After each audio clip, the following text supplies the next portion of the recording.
Now, the Morning Majority on 630 WMAL. 8:07 on WMAL. Good Tuesday morning to you. Brian Eve and Tony Blankley in the house this morning. And a serious debate back and forth about Newt Gingrich last hour. Play a little bit of the back and forth that Newt Gingrich had last night with Mark Levin coming up. Some fireworks there, as there usually are when Mark Levin interviews anybody. We're joined now by Matt Lewis, senior columnist of the Daily Caller, who took I would say a big stick of wood, I don't know, maybe a baseball bat to the Hornet's nest yesterday when he wrote a column about Michele Bachmann, getting a lot of criticism for that column. Essentially, Matt, you say, hey, just look at her record. When it comes to Michele Bachmann, the Tea Party rhetoric doesn't always match the record. What did you find in your research?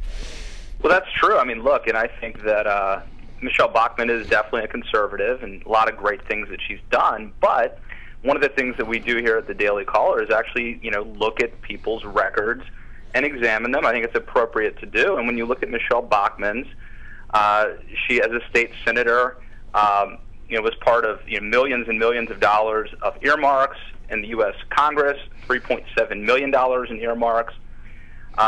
She signed a letter asking for a pardon for a convicted a guy who was had a cocaine and weapons charge. Turns out she later withdrew that. He was a huge donor to Michele Bachmann. And then if you look forward to other things about Michele Bachmann's record, she's a fiscal conservative, but she receives farm subsidies. I think some people might find that interesting. And interesting staffing issues.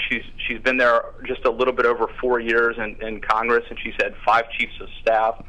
So just wanted to delve into it, but I tell you what, it's interesting that apparently it's off limits to criticize or even to raise questions about Michele Bachmann. I didn't realize that it was off limits for me to ask questions about Bachmann, but apparently I have stepped over the line. Yeah, the responses were more directed towards you than it was for Michele Bachmann, about essentially saying, why are we attacking Michele Bachmann here?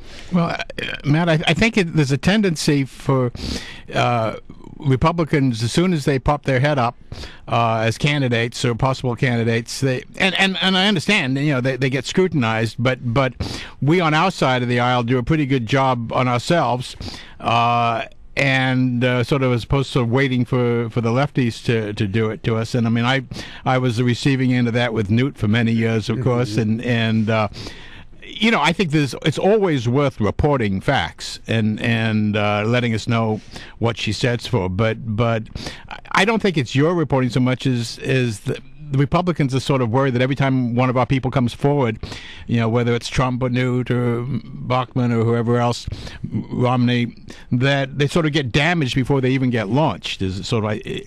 Yeah. Well, I mean, I have to say, one of the lessons that I learned from watching how conservatives sort of look the other way during the George W. Bush administration, especially the early years, is as a conservative writer or columnist or pundit, our job is not to look the other way. It is to call these people out. And I have to tell you, Michele Bachmann took earmarks. She takes farm subsidies, or at least her family does. She was involved in a controversial pardon. I actually tend to believe that my pointing this out may make her be even more conservative in the future. And look, the thing, it's so funny. I mean, the Daily Caller, and we have a big story today showing how nearly 1 in 5 Obamacare waivers went to Nancy Pelosi's. Yeah, I saw that. It's a great story. We had another piece up that talked about John Huntsman's love letters to President Obama. It just seems weird to me that the Mark Levins of the world and the Rush Limbaughs of the world, they think it's okay when I point out, Mitt Romney's foibles, but God forbid you talk about Michele Bachmann. That is off limits. Well, yeah.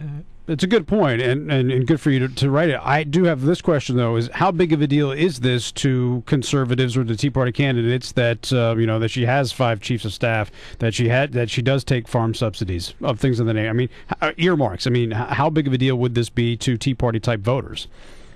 I actually think it's a legitimate issue, and I think it's something they ought to know about. All of these things are documentable, by the way. There was nothing. Nobody who criticized me could point to any mistakes I made or any inaccuracies. We're just supposed to look the other way. to answer your question, I don't think that these are devastating. I think that these raise questions about her issues. By the way, she's in the big leagues. If Michele Bachmann were simply a member of Congress, I would not have written this piece. She is now a likely contender for the presidency, and I think it's entirely appropriate that we examine her record. But I don't think any of these things are utterly devastating. In and of themselves, the one that maybe is the most concerning is this controversial pardon of this guy, Frank Venice, who was convicted of money laundering. He was a major donor to her campaign, and she wrote a letter asking for a presidential pardon on his behalf. To me, that is maybe the most damaging.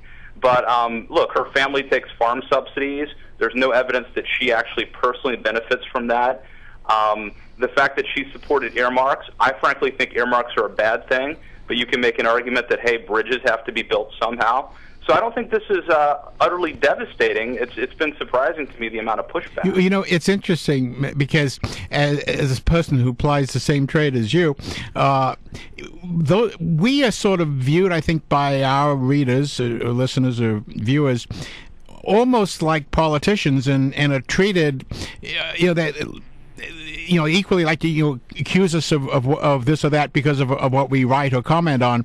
And there's sort of a merging. You have sort of activists on various sides, and they don't distinguish a lot between commentary and the actual act of a politician standing for office. And I think we all get caught in those crossfires sometimes. I think you're totally right, Tony. I mean, and the funny thing is, Mark Levin last night went after me, and one of the things he said at the end was, I know these people sitting at their little computers, and they've got skeletons in their closet, too. I mean, look, I'm not running for president. So, once you announce that you are considering running for president, I think that you invite scrutiny. I think it's entirely healthy for democracy. I think it's entirely appropriate that we examine all of their records.